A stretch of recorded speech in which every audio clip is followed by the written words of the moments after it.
टूनी अपने दो बच्चों के साथ बहुत अच्छे से रहती थी। एक दिन उनके घर में दाना खत्म हो जाता है तो टूनी उड़ते उड़ते दाने की तलाश में एक खेत में उतर के दाना चुगने लगती है। पर उस खेत में पहले से कुछ शैतान लोग वहाँ पे दाना चुगने आते थे और उस खेत का मालिक उनसे बहुत परेशान था। और उस दिन उस खेत के मालिक ने सोचा, आज तो इनको मैं पकड़ के ही रहूँगा। इन्होंने मेरे खेत में उदंग मचा के रखा हुआ है। आज मैं इनको पकड़ के इनको अच्छी सज़ा दूंगा। पर टोनी को क्या पता था वो गलत दिन गलत जगह पहुंच जाएगी। तो जैसे ही खेत वाला उन सबको पकड़ने के लिए आते हैं, सभी उड़ जाते हैं और टोनी उसके जाल में फंस जाती है। और वह सोचता है ये वही है जो रोज हमारे यहाँ दाना चुराने आती है। और टूनी बहुत रो के गिड़गिड़ा के, मुझे छोड़ दो भैया, मैंने कुछ नहीं किया। मैं तो आज पहली बार इस खेत में दाना चुगने आई थी। मेरे बच्चे भूखे हैं, वो मेरे बिना मर जाएंगे। अरे तुम चुप रहो यार, अरे तुम चुप रहो। रोज मेरे यहाँ चोरी करती हो और उल्टा शर्म भी नहीं आती है। मैं क्या करूँ तुम्हारे बच्चों का? कहीं और जाके दाना चुगती, मेरा ही खेत मिला था। तो उसकी बहुत बात गिड़गिड़ाने के बाद भी वह नहीं सुनता और उसे सोचता है अब मैं इसको बाजार में बेच के आऊँगा और अच्छा मुनाफा कमाऊँगा। पर उसको रास्ते में चलते हुए कबूतर काका दिखते हैं। वह बोलती है, कबूतर काका देखो ना, मेरे को इसने बंद कर दिया है। इन्हें कोई गलत फहमी हुई है। मेरे छोटे छोटे दो बच्चे हैं, प्लीज़ मुझे यहाँ से छुड़ा लीजिए। देखो ये कितनी मासूम चिड़िया है, तुम इसे छोड़ क्यों नहीं देते हो?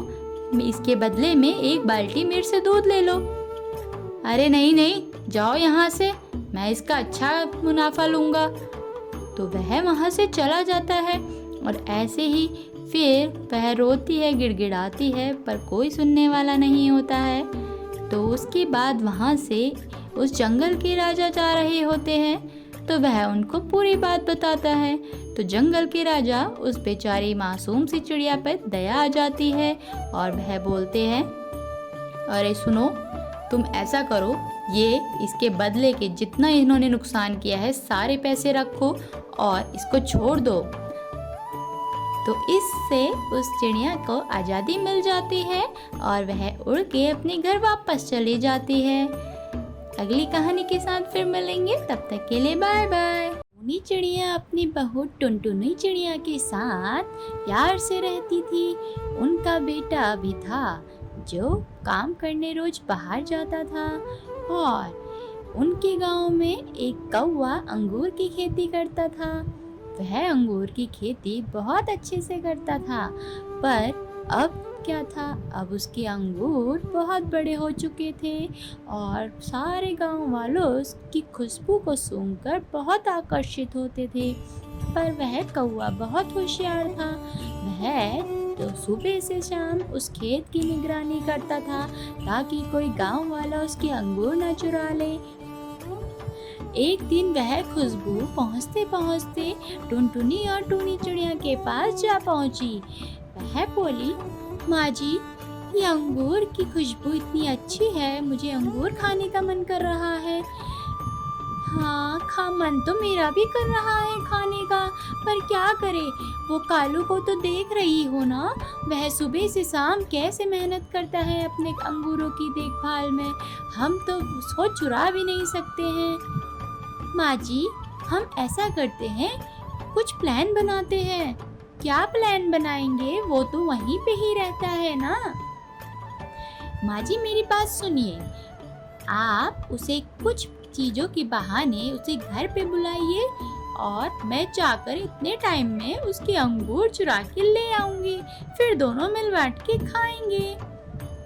पर अगर उसने तुमको पकड़ लिया तो फिर दिक्कत हो जाएगी और गांव वालों में हमारी बदनामी हो जाएगी। माँ जी आप उसकी चिंता मत कीजिए ना, अभी अंगूरों में ध्यान दीजिए, हमें बहुत जोरों से खाने का मन कर रहा है। तो टुनटुनी और टूनी का प्लान शुरू हो जाता है। टुनटुनी चिल्लाती है, अरे कालू कालू भैया देखो ना, मेरे घोंसले में सांप घुस आया है, जल्दी से इसको निकालिए, बाहर निकालिए ना, ये हमको खा जाएगा। तो कालू डर के उसकी आवाज़ सुन के भागा भागा जाता है और वहाँ हर तरफ छानबीन करता है।